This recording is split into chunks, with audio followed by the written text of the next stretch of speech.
Hello friends, welcome to English Shorthand class. Ready, 1, 2, 3, start.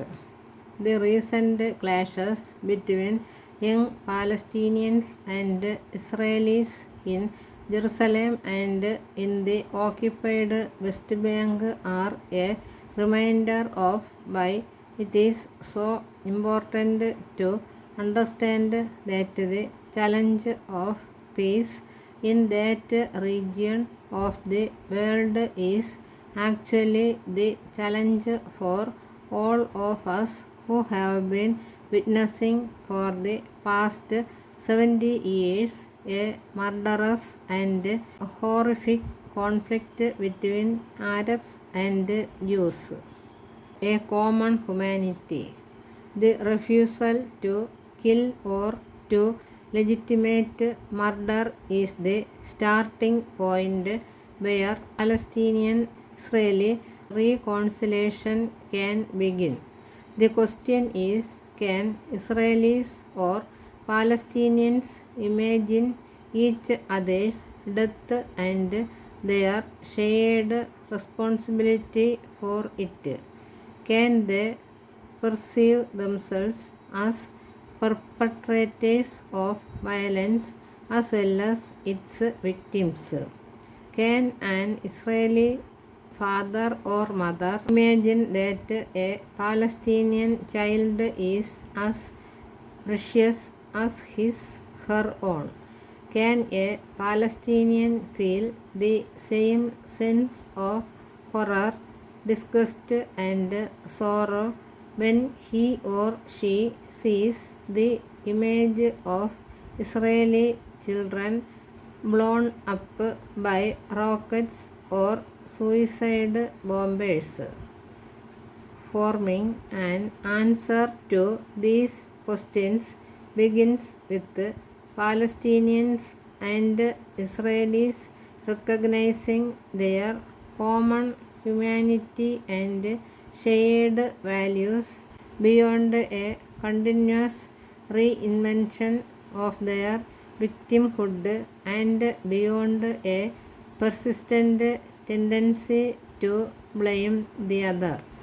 The moral courage to accept one's wrongdoings can help stop the perpetuation and a deepening of a war between the two nations.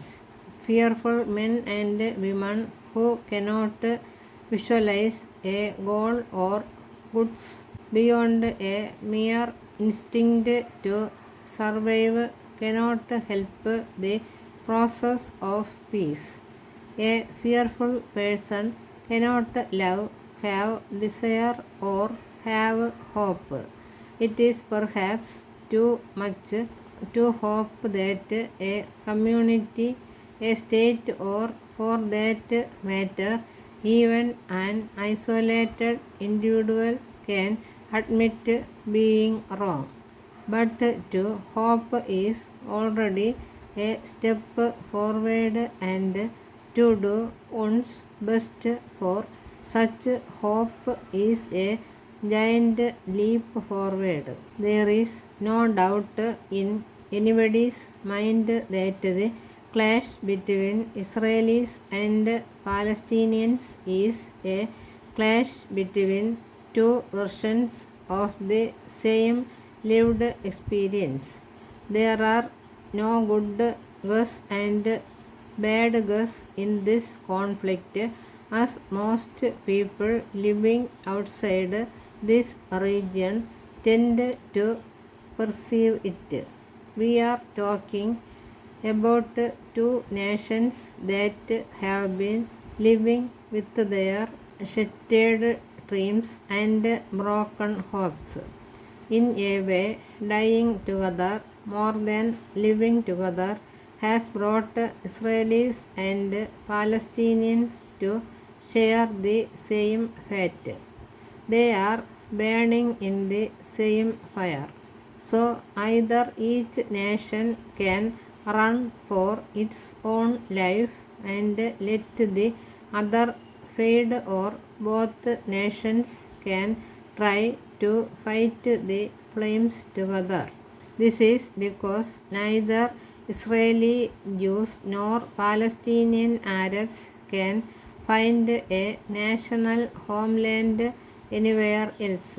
This is why the Israeli-Palestinian conflict is neither a clash of cultures nor a clash of religious traditions, but a clash of intolerances and prejudices among two nations who share the same boat.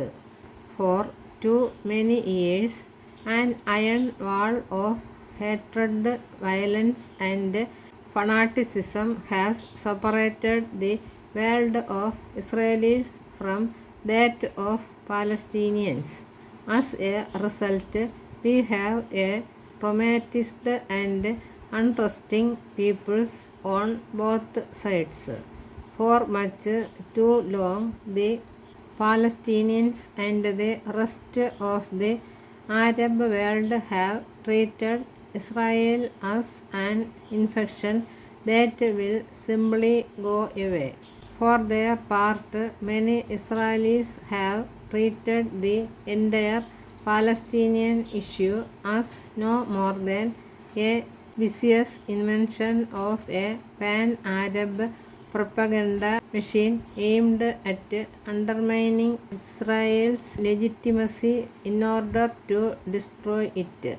In terms of violence committed in the region, the major human rights violations are generally perpetuated by the Israeli military and various Palestinian militant groups that claim responsibility for killing civilians. However, the peoples of both countries are in broad agreement that it is never justified for an individual person or militaries to target and kill civilians.